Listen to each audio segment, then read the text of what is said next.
Welcome everybody to Lift's podcast, Lift Raw and Uncut.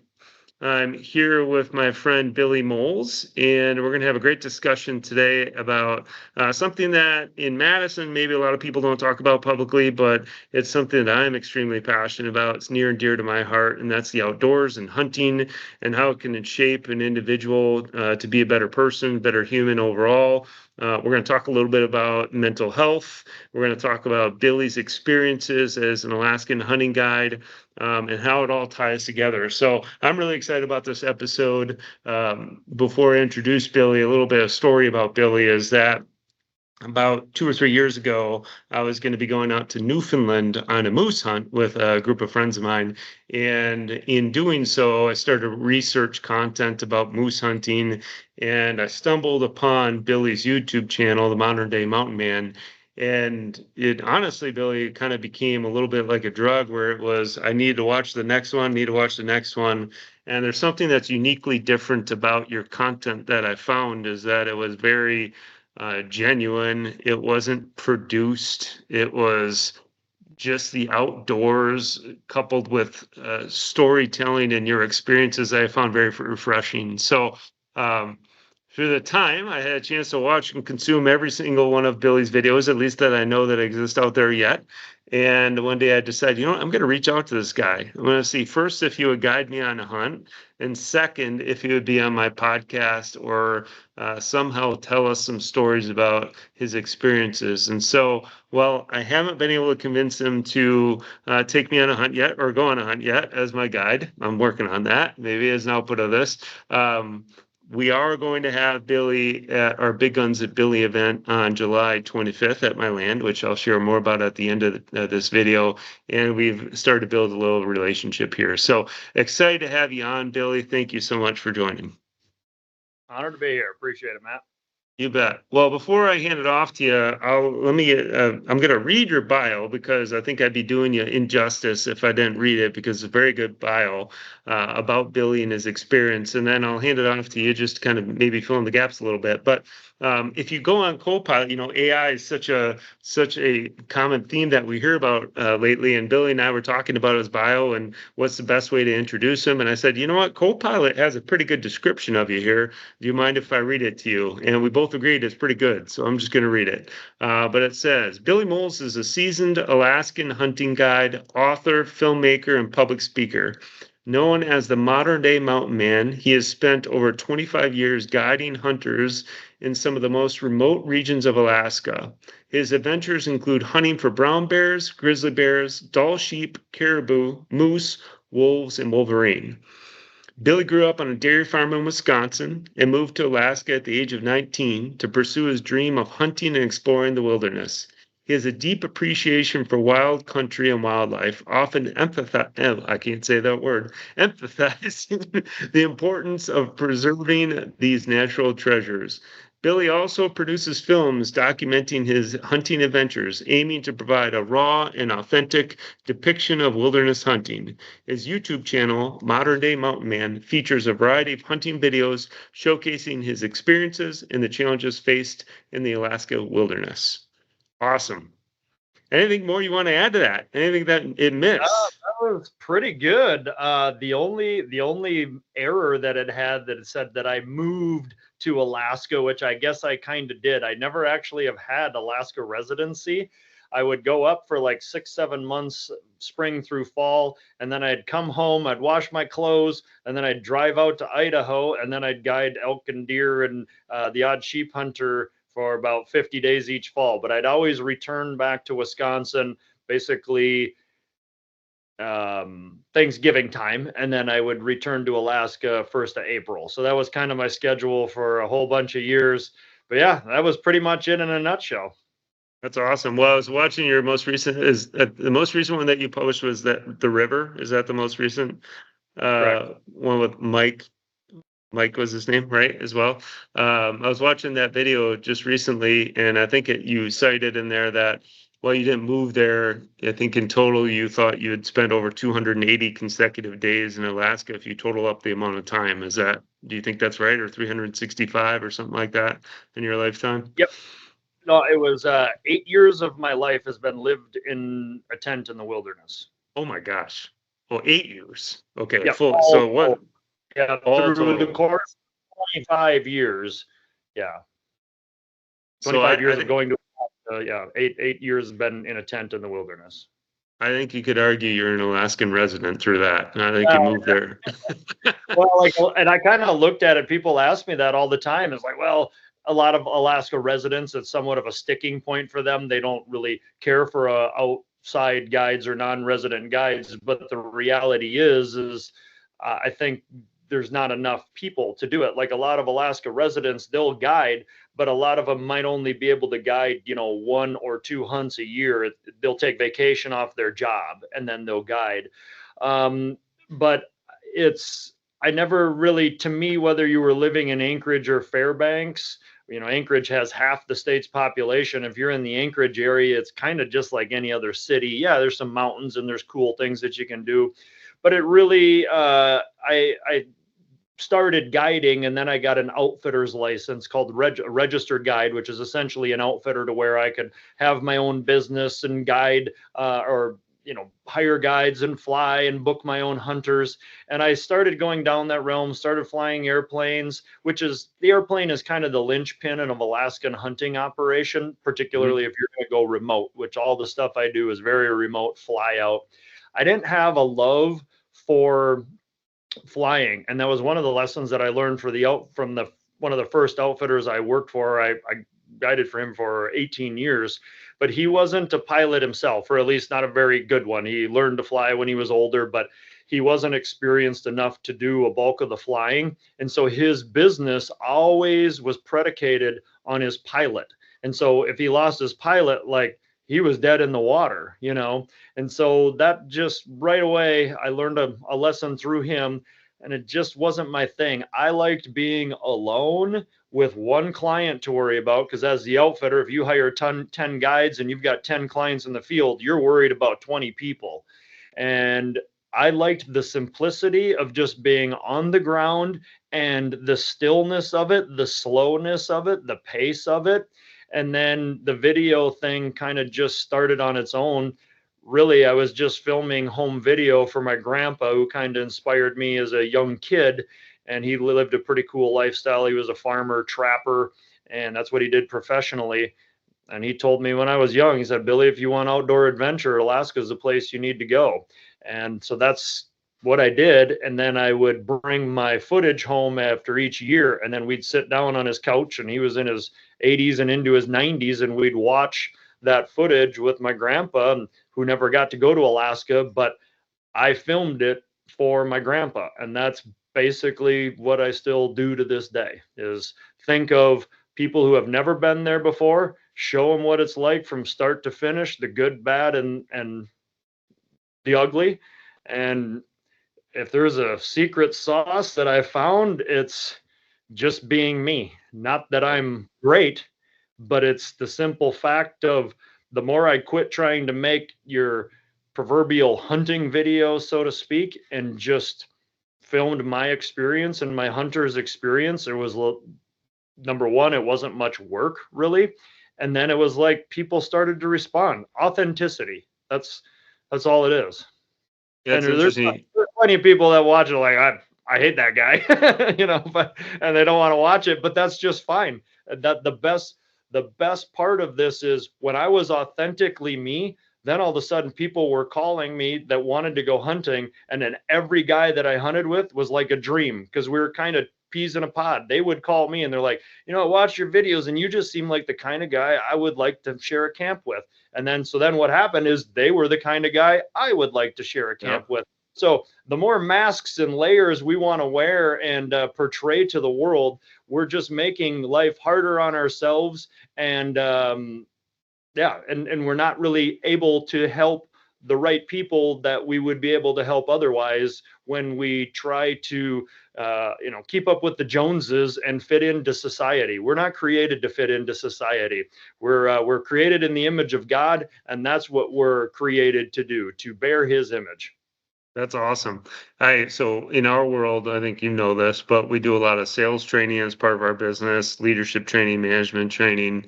And one of the things that it's one of the questions that you and I talked about, which maybe we dig into that and unpack that a little bit, but is, a lot of our organizations that we're working with are in the construction space and it's pretty competitive.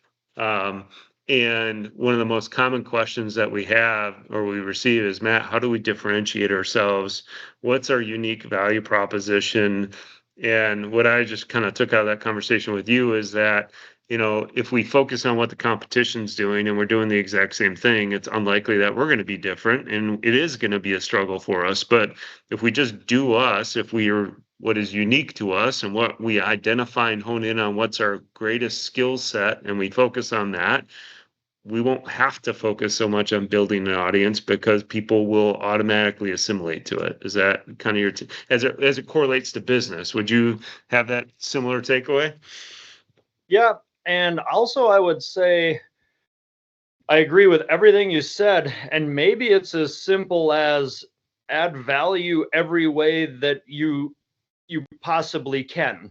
Help them, because then I think that's when you find your niche. If you play into your skill set, you've already identified that as your skill set. That's probably something that's already being done. You might excel at it, but we're doing it right now with one of our sponsors. I'm not entirely sure that it'll necessarily work, but we're helping them promote themselves in a way that nobody else is, and I don't really think anybody else is able to. So we're giving them we're just starting, and we're giving them a product that I think they might scratch their head on a little bit, but it's very much who I am, and I'm implementing my storytelling in an arena where there's really no storytelling to be had, and we'll see where it goes. But I guess my point is we learn by doing, or at least I do, and you just got to get in there. And what I guess maybe what you're kind of alluding to, I guess, is the fact of the success. And it's kind of what I shared about my grandpa, is the success that I've had, whatever that may be, is the more simple, raw, authentic that I made it. And the more that I purposely, there was about 2 years where I didn't watch any TV. And I mean, there was probably like 5 or 6 years where I didn't watch, I shouldn't say any, but very, very, very limited. But there was probably 5 or 6 years where I didn't watch any hunting television or shows. And so that way I didn't have any mindset of what the standard way to do something was.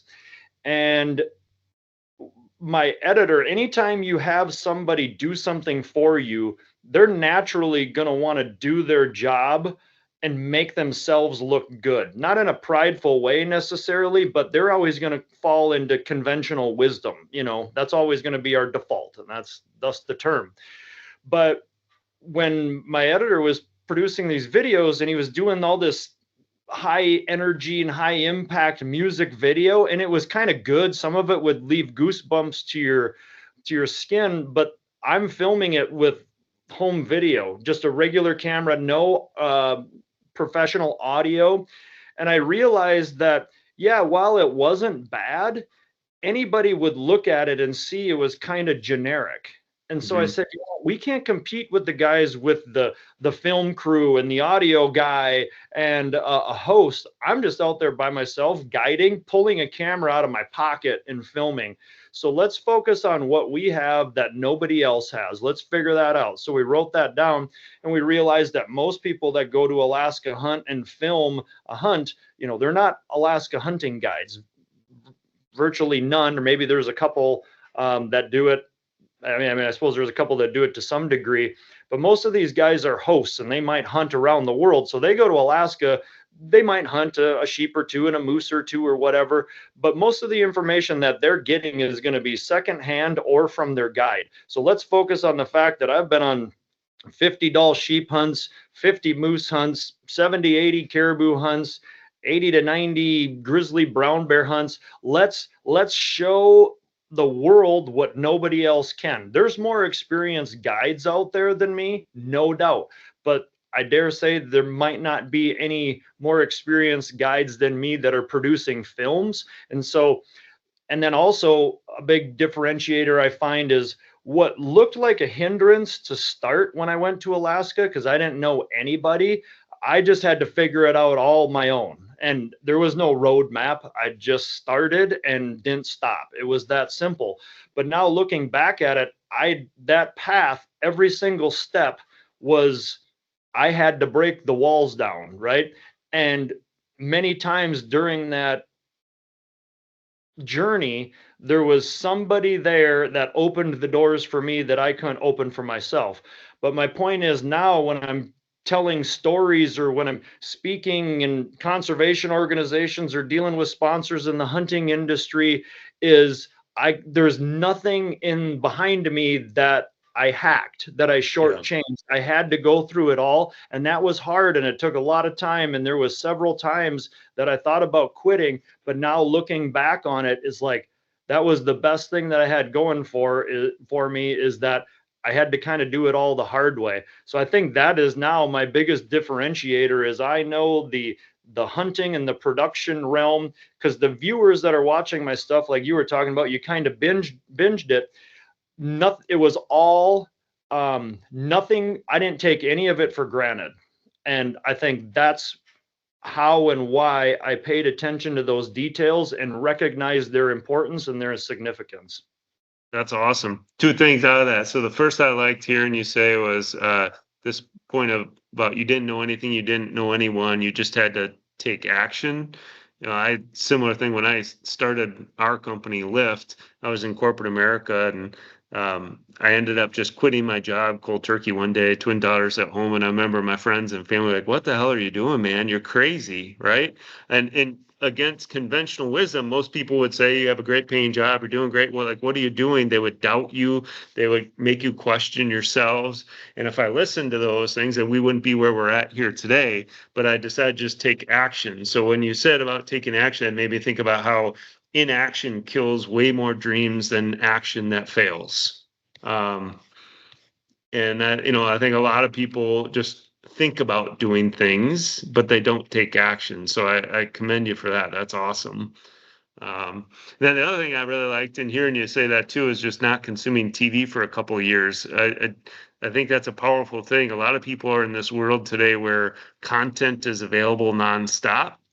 And so you can consume a lot of great content, but do you ever take enough time to think about what is the content that you're passionate about and what's meaningful to you and what differentiates you versus assimilating to somebody else's beliefs is just something else, which is kind of ironic because here we are producing content together, right? Having a podcast, but still powerful. Awesome. Cool. So, one of the core topics I want to talk to you about today was just leadership in general. And I remember watching one of your films, and maybe this is the story to start with. But if you have other stories that would tie into it, I'm always curious about how leadership comes out in people, how we observe leadership, how we identify our own leadership in stressful situations. And I remember watching one of the videos, I forget which video it was, but it was where you guys were snowed in. You had like a foot or 2 feet of snow. You had to take these totes and shovel out the runway. And then what happened with the plane right at the end. So I'm wondering if you could maybe start by sharing that story a little bit about how you saw leadership that day. You talk about it in the video, but for those that haven't watched the videos, perhaps like how leadership was exhibited, and then maybe through some of your other experiences where you see leadership exhibited through some of the trials and tribulations that you've been through with your clients. Yeah. Yep. As a guide, first and foremost, you're the leader, right? You're in charge, and there can only be one person in charge. The scripture says the greatest among you is the servant of all. That's a leader's role, and a lot of people that aren't in a leadership position don't understand it and have never been in one. They look at the leader and think, oh, they're not doing anything, right?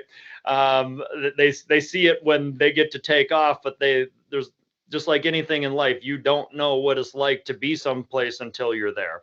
But yeah, this particular story was with a guy from Pennsylvania that I've guided many times. And he wanted to bring his sons on what he said was he wanted it to be an adventure they'd never forget. He didn't really care about anything else. He wanted a good adventure.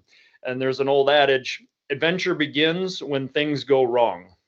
And that's the reality of it. That's the blessing and the curse of an Alaskan hunting adventure. I've been on hundreds of them, and you can always bet you're going to have something, see something, experience something, incur something that you've never dealt with before, and you've got to figure it out. And there's nobody there to help you. And I think that right there is what really changes people's perspectives and gets kind of addicting, because when you have no way out, if you want to get something, if you want to walk 30 miles, don't start from your home. Have somebody drive you 30 miles away from your home. I guarantee it's going to be a lot easier to walk back to your home, with no cell phone and whatever. Mm-hmm. You'll get it done. You will find the way when you have to, right? And so this hunt, we were hunting caribou, grizzly bear. The hunt goes pretty well. We shoot 3 caribou, a grizzly bear that charged out of the brush after us. We shot a wolverine, which is pretty rare. And then it starts to snow. We're way up in the Arctic, about 150 miles north of the Arctic Circle, and gets really, really nasty. I would say we were down below zero. Base camp had below zero temperatures, so we were well below zero. We get about a foot to 18 inches of snow and windy and drifty. Well, now we've got a clearer runway so we can get picked up. Finally, it clears. And so we take a Rubbermaid tote for 2 days and we scoop snow off the runway, 4 of us. And we basically just made a chain gang, and we had one tote. So one guy would scoop as fast and furious as he could, throw the snow off to the side, and he'd pass the bucket back to the guy behind him as soon as he was tired. So we did that for 2 days. And then our pilots came in to land to pick us up the following morning. And the boys, Barry's sons, they were like the last 4 or 5 days, they were really distraught. And I asked them, we were there, and I said, can I film you and just share your reaction? What's going on in your head? And they both were like, they did not want to be filmed. The one I asked, can I film you? And he said, you wouldn't want to hear what I have to say. And the other one I said, can I film you? He said, hell no.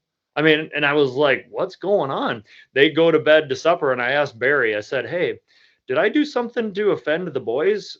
And I explained to him what was going on. And he's like, oh, no, there's nothing you did.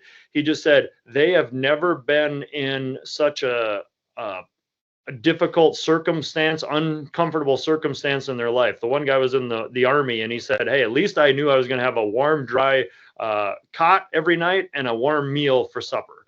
And he said, you guys don't have any of this. And I said, trust me, when the airplane comes and takes you guys off, you're going to miss this place. And they're both like, no way, we're never coming back. This is crazy. Barry said, they're pretty sure we're going to die out here. And I said, well, I think we're going to survive. I said, we got a 50-50 shot. And he's like, yeah, you and I know that, but they don't. And again, the hardest thing you've been through is the hardest thing you've been through. So the pilots come in. Kurt and his son Isaac are our pilots. Kurt's like 60, Isaac's in his 30s, very excellent experienced pilots. And as Isaac came to land, it's hard to see the snow. Everything's white. I mean, everything's snow covered. Well, he touched down too soon, hits a drift of snow, which creates drag on the tires of his airplane, which is just a really light 1,200 pound Super Cub airplane, a 1-passenger plane, and it flips over right in front of us. And we just watch this thing just go end over end.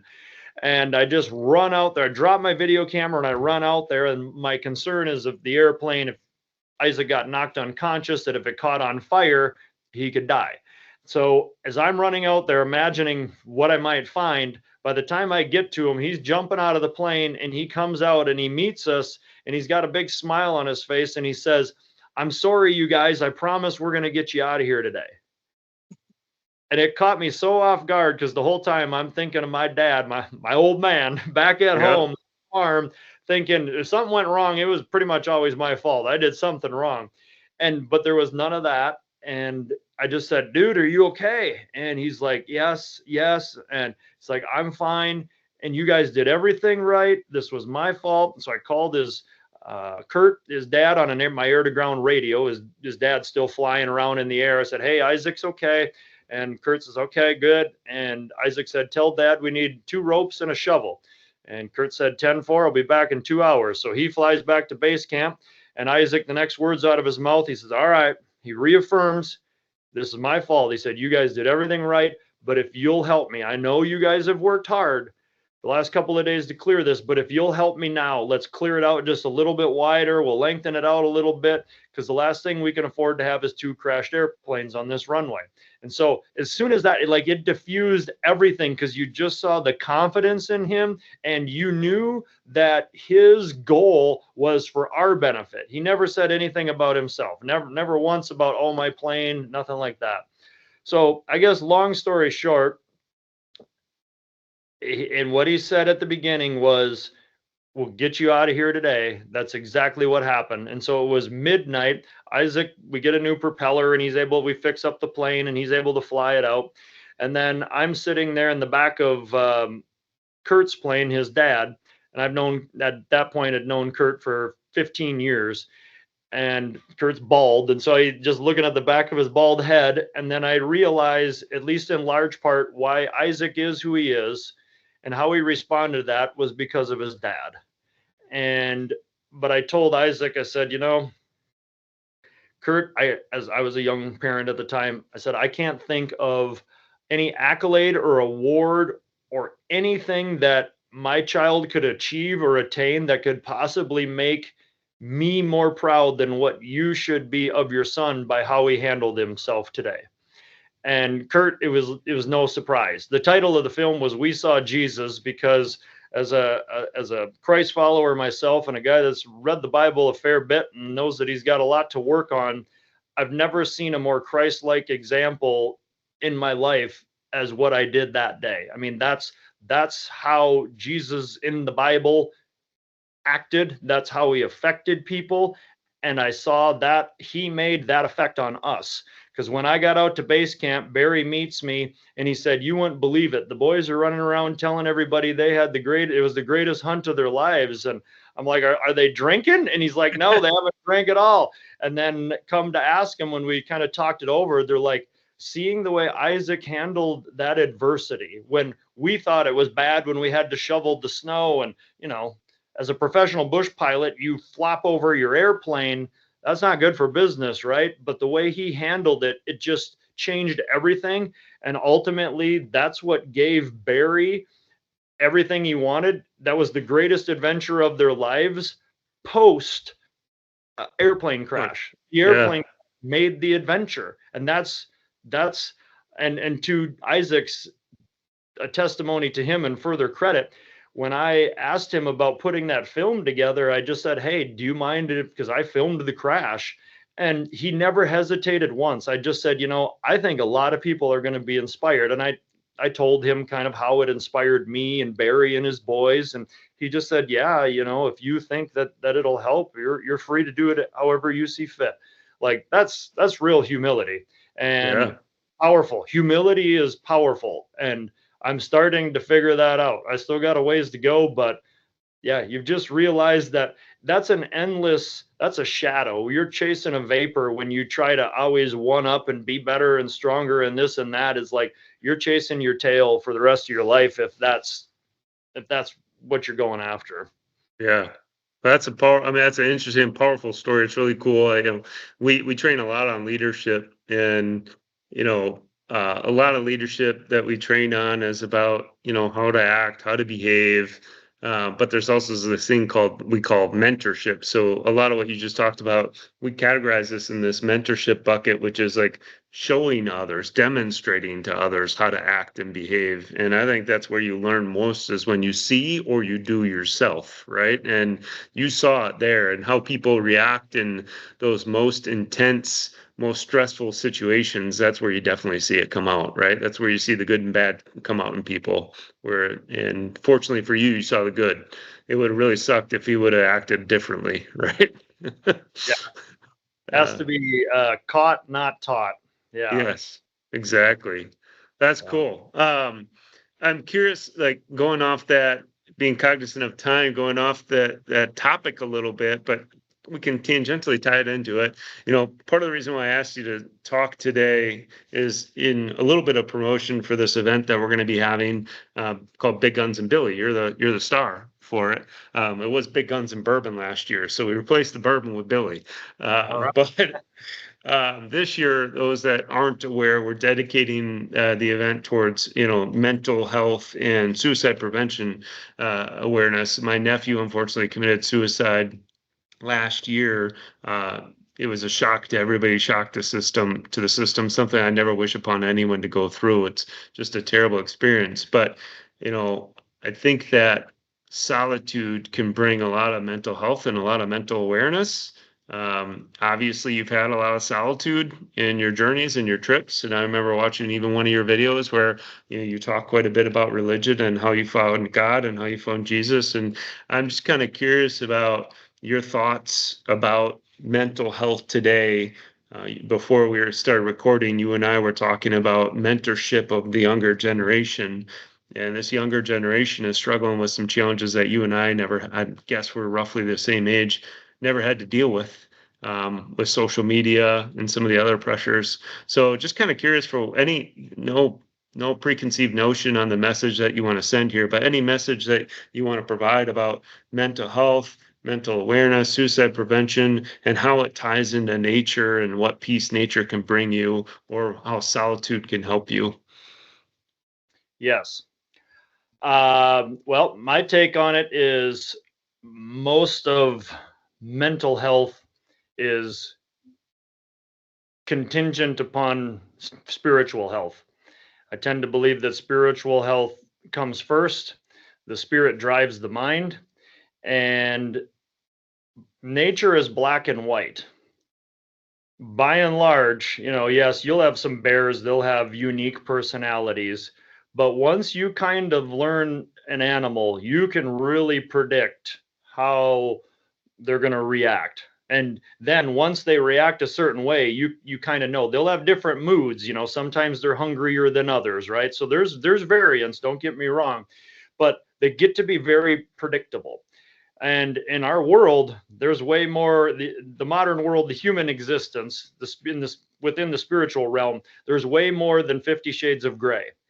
And I think the reason why hunters love hunting is they get out into nature. And Romans 1:20 says that for God's invisible attributes are so clearly seen by what is created that man is without excuse. I'm paraphrasing a little bit, but basically you can just see the intelligent design.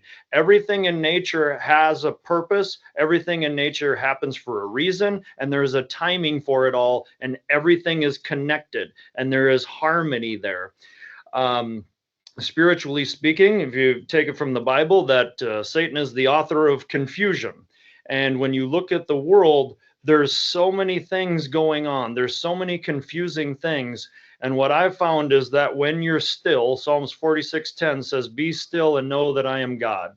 And when you're in the stillness, you can't escape things, right? Like whatever it is going on in your head, whatever it is that you do not have surrendered or resolved with God, it is not going to go away. And so we have to hit things head on. And I tend to believe that in our world, there's a force, a spiritual force that is designed to kill us. And it's always there, and it's designed to distract us. And I mean, I'm not at all immune to it. But in that stillness, like what's the adage? If you want to spot a counterfeit, don't study counterfeit, study the real thing. Then once you know the real thing inside and out, it doesn't matter what counterfeit they'll throw at you because you'll spot it. And I tend to believe that what I experienced in my I wasn't born again as a Christian until I was 34, 33, I guess. And I went to church on and off my whole life.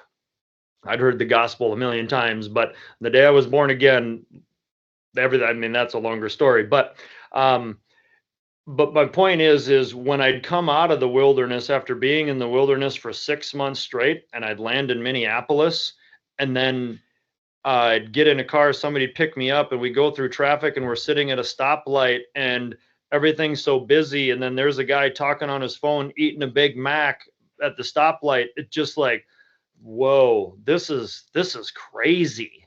Like, what's the hurry all about?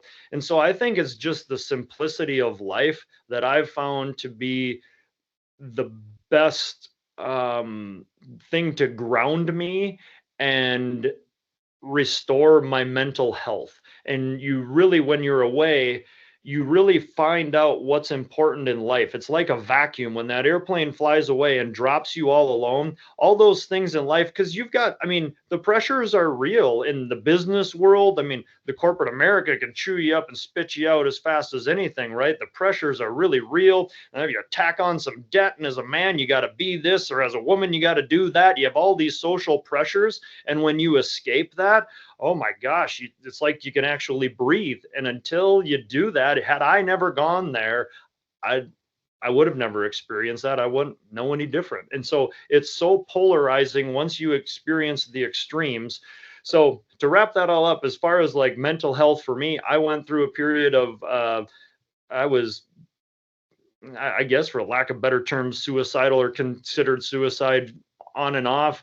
Mostly when I was in the real world, when I was outside in the wilderness, like things I could cope. And then eventually one day, again, that's a whole nother story. Maybe I'll share that on the guns and Billy. Yeah, Is that big Guns guns and and Billy? Billy, big Guns and I'll Billy. probably share, I'll share that one. Is it was just this light switch moment in my life. Literally 2 years of depression went away in a 30-second window just because I saw this cow moose and her calf, and just this kind of message through the lens of nature that just told me like either get it over with or get on with life. And it was literally like that fast. And I just think, I used to think that God orchestrated all that, and maybe he did, and I don't doubt that he could have. But what I tend to believe is those natural phenomenons, like Romans 1:20 said, that man's without excuse, for his invisible attributes are clearly seen by what is created. I think what happened is I was just still enough, because I was there for 7 days by myself, no hunter, just circumstances fell about that I was there for a week with no communication in the wilderness. And I think that's why it happened, because I was still enough that I got away from the rat race, what I call the man-made distraction of our world, and it was crystal clear. And that was it. I mean, I read tons of books and all that stuff, and none of it helped. But being alone for a week changed my perspective. And yeah, I'll share another story about a hunter that I had that totally did a 180 in just 10 days of the whole motive of his life, just literally 180 degrees off in 10 days. That's amazing. Yeah, it's um, not everybody has the opportunity, at least current state, they may not have the opportunity. They might not think they have the opportunity to separate themselves from society for that period of time. But there's little things that each of us can do that can bring a little bit more clarity or stillness into your life. And if you think about it, yeah, I mean, we have a drug that's, in our hands that we're addicted to 24/7 for most of us, that's the phone. And, I remember seeing, it was ironic again on social media is where it came through, but a picture recently with a phone with a cord, and it said when humans were free, right? That's because we couldn't carry all this stuff with us. So I like the idea of taking your time to get away and be immersed with yourself to some degree is kind of what I heard as well. And maybe if someone's watching this video and they're struggling themselves and they're having those type of thoughts, or maybe even not, talking about suicide, but just, really down on yourself, maybe, taking a playbook out of that book, which is, go spend some time to immerse in yourself can help. And hopefully they'll have a similar experience. So good story. Thank you. So I think we'll most of be trying to make through our list here of questions. I think we've gotten through most of the questions thus far, but I'm kind of curious about how you use storytelling as it relates to your business. Maybe we can just spend, a couple minutes on this one, and in part because one, I think some people listening to this podcast or watch it if we publish it may want to invite you to their business to tell some stories, right? That's hopefully a benefit for you that we can bring to you by being on here today, is perhaps it leads to something for you where you can share, your word even more. But then also just like how storytelling can help businesses. We do a lot of training, and I think a lot of organizations struggle telling their own story. So I know that's something that you've kind of found about yourself as your value in storytelling. So do you mind just sharing just a couple minutes about like this unhidden value that maybe some businesses and individuals can tap into a little bit more? Yep, we've all heard the quote that nobody remembers what you say, they remember how you made them feel. And I say that, who as a husband, just my wife said, no, that's not very good. When it's not what you say, it's how you say it. So I don't have this perfected by any means, but Steve Jobs said the most powerful person in the world is the storyteller. The storyteller sets the vision, values, and agenda of an entire generation that is to come. That certainly wasn't my motive, but I've kind of found that to be true. What I've said for a long time, what I kind of recognized is the oldest art form is storytelling. I'm not good at art. I'm not musical. I cannot dance. There's a lot of things that I cannot do, but for whatever reason, and again, I believe that it's because I went to an arena that I was very passionate about, that consumed me. I went into my area of interest. I didn't necessarily follow, I don't know what I was good at, but it wasn't necessarily my skill set that I followed, but rather it was what I was interested in. And so that's what made me pay attention to every nuance and detail and try to bring that all together. So I guess, where did it come from? I'm not entirely sure, but yeah, I think it's just because I started it, and if it truly is a gift, it's gonna come out on its own, as long Mm. as you are in the field that you need to be in. And I found that through guiding, Scripture says it's better to give than receive. As a guide, my job was to make 60-year-old men's dreams come true. And so that was so fulfilling and rewarding. When I was there as a young man, I just wanted to experience Alaska. So I was there for myself. But over time, I realized that, hey, making this guy's dream come true and enriching his life is, by going on this dream moose hunt and getting a moose and doing all these things, sharing all the things that I'd learned through trial and error, that's more valuable than me shooting the moose. And then I came to recognize that through speaking and storytelling, I can inspire people to go on their own hunt or help them in their own problem of life. And so I would say that's probably why I do it, is it comes down to the motive. Is I know that I've been blessed, and I do think I've had a lot of cool stories, and I've come out of a lot of rough spots, and I just feel compelled to share that with the world. If I don't, it would drive me crazy. And so I think that's how, also kind of how I know, I tend to believe that it's my gift. I believe it's my calling.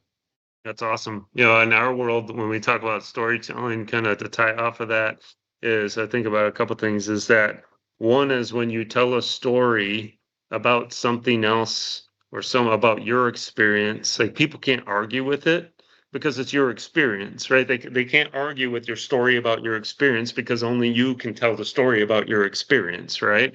So they can't disagree with it, and so it's a very powerful tool when it comes to promoting your business or trying to sell your business because people can't argue with it. So I think that's really powerful. The other thing that I think about that I really like about what you just said there is that we encounter so many people that nowadays, for whatever reason, they job hop. They go from one company to another company to another company, or they struggle selling. We tend to do a lot in the sales consulting arena. And when you said that, it just heightened my awareness too. I wonder how many of them are truly passionate about what they're selling and what they do.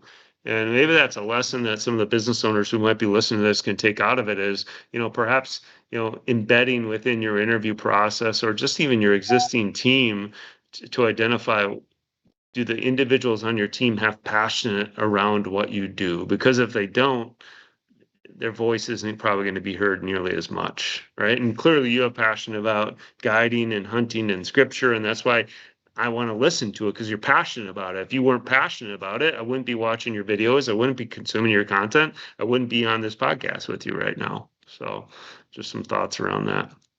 Sweet. Well, we only have a few minutes left, so I guess any final words for the guests, and then we'll do a quick promo for Big Guns and Billy. And I want to also talk about how people can find you and, what you can do for them in their business. So I guess any parting words before we get into those last few things? I'd imagine we're going to have a lot of CEOs watching this, or what I call in the guiding world, the CEO type. And Yes. a lot of times they're the hardest to guide, most challenging. And what I've found is that in the world, you can throw enough leverage, money, influence, power at something, and you can pretty much get you'll get there eventually.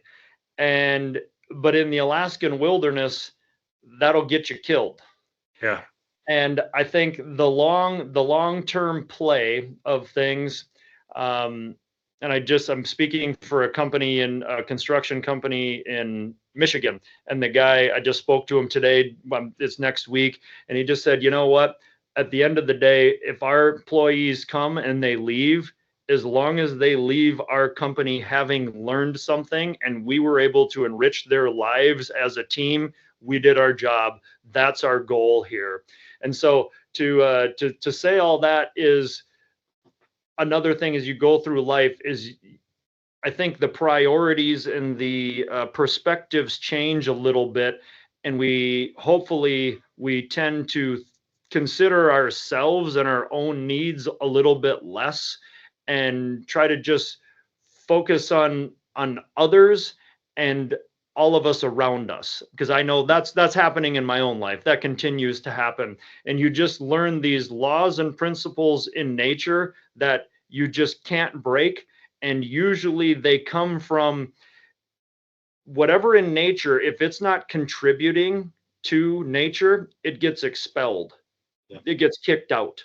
And so you can't consume everything, because next thing you know, you're all alone, and then you're gonna be the one suffering the painful death. And so Yeah. I think that's the one thing I've learned from the CEO type, is you can see that hard charge worldly mentality and mindset in a lot of them. And when they get in the Alaskan wilderness, boy, that's hard for them to accept, because in the Alaskan wilderness, you're playing the long game on everything. Every decision is very, very critical, and it could cost you your life.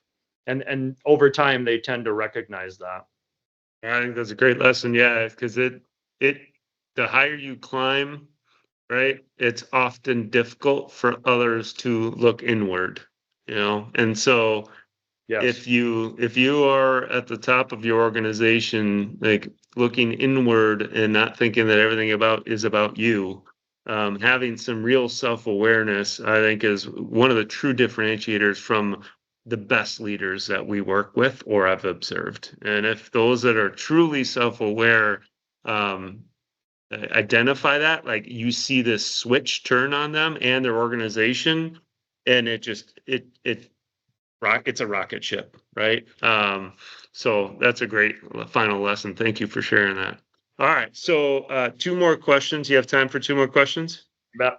All right, so the first is just, or I guess one's a question and one's more of a statement, but the first is just tell the group about where they can find you, what you can do for them, for their organization, keeping in mind this tends to be, more CEOs and businesses that are probably listening to this, or CEO types. So like, how can they get a hold of you? Yep. Website, BillyMolesAdventures.com, or just Google search Modern Day Mountain Man. You'll find everything that I've got. My YouTube channel, Modern Day Mountain Man, Instagram, The Modern Day Mountain Man, Facebook, The Modern Day Mountain Man. So I'm still guiding. I'm actually healing a spine injury, but still do a little bit of guiding, but I'm tailing out of the guiding arena. Now what I'm doing is video production, some hunt consulting, but public speaking. So I do a lot of blue collar industry speaking, construction, agriculture. That's kind of my bread and butter. Growing up on a farm, did construction for a lot of years. But really what I try to tap into is the human element, that what we experience as hunters. And I find that a lot of times the best feedback that I'll get in places is largely from women, because I think they're humble enough or don't have as much pride as men to where they'll come up and say, I never would have dreamed that I'd enjoy this. I don't hunt. I was, whether they're pro hunting or against hunting, but once they find the heart of a hunter and the adventure and all the things in nature and the nuances of it, that's very rewarding. So that's how people can find me. That's what I do. That's what I have to offer, and I love to come into an environment where it makes me a little bit uncomfortable. I deal with a lot of people that aren't necessarily have the same mindset or experience in hunting that I have, but that's a challenge that I love. Speak at a lot of schools, few universities. That's usually a little touch and go.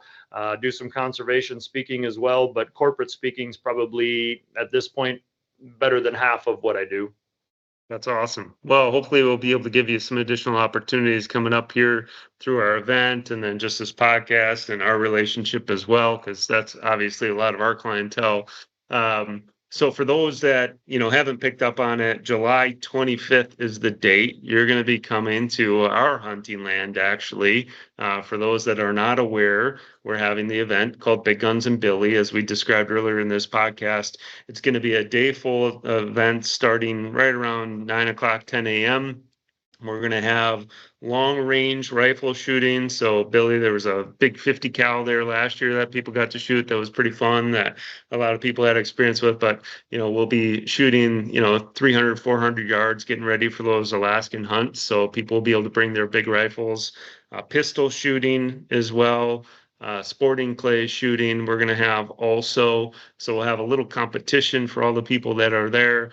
And then we'll have a little bit of bourbon available for some bourbon tasting. We're going to have the DNR there to certify kids on hunter education. So kids are welcome this year. And then our plan is to have you at the end of the day have a fireside storytelling experience with not only the kids, but all the parents that are going to be there talking about some of the things that we shared today. Probably a little bit more storytelling, a little bit less focused just on business or mental health, but really looking forward to it. So thank you for agreeing to do that. We're excited about it. Absolutely. I'm looking forward to it. Well, thank you all so much for tuning in to this podcast. We look forward to sharing with you. If you have any questions that you want to contact myself directly about relative to the content or Billy and my experience in working with Billy, please let me know. I'm happy to share and make a mutual connection as well. Everybody have a great day.